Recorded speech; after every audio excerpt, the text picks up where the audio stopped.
Hello అండి అందరికీ. ఈరోజు నేనైతే టమాటా రైస్ చేస్తున్నాను ఫ్రెండ్స్. చూడండి, ఇక్కడ నేను 5 కేజీల టమాటాలు అయితే తీసుకున్నాను. అది కూడా నేను 11 కేజీలు రైస్ చేయాలి కాబట్టి నేను మసాలా అనేది అంతా కూడా ప్రిపేర్ ముందే చేసుకున్నాను. అందులో బిర్యానీ మసాలా, అల్లం పేస్ట్, గరం మసాలా, ఇంకా బిర్యానీకి సంబంధించిన మొత్తం ఐటమ్స్ అన్నీ అందులో వేసేసాను. ఇంకా టమాటాలు కూడా మిక్సీ పట్టేసి వేసానండి. అలాగే ఆనియన్స్ వేసాను, పచ్చిమిర్చి, పుదీనా, కొత్తిమీర, కరివేపాకు కూడా వేసాను ఫ్రెండ్స్. చూడండి, దానికి తగినంత వాటర్ అయితే నేను పోస్తున్నాను. ఇక్కడే రైస్ అనేది నానబెట్టాను.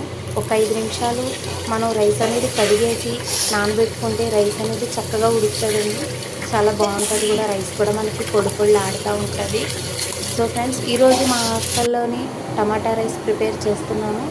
దాంతోపాటు చూసారా, ఇలా మనకి రైస్ అయితే ఎసరు అనేది బాగా మరిగినప్పుడు రైస్ అలాగ వేసేసి ఉంచకూడదండి, కలపాలి.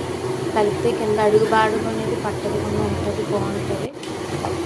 ట్రై చేయండి మీరు కూడా తప్పకుండా ఫ్రెండ్స్. మీకు నచ్చితే కనుక లైక్ చేయండి, షేర్ చేయండి, తప్పకుండా సబ్స్క్రైబ్ అయితే చేయండి.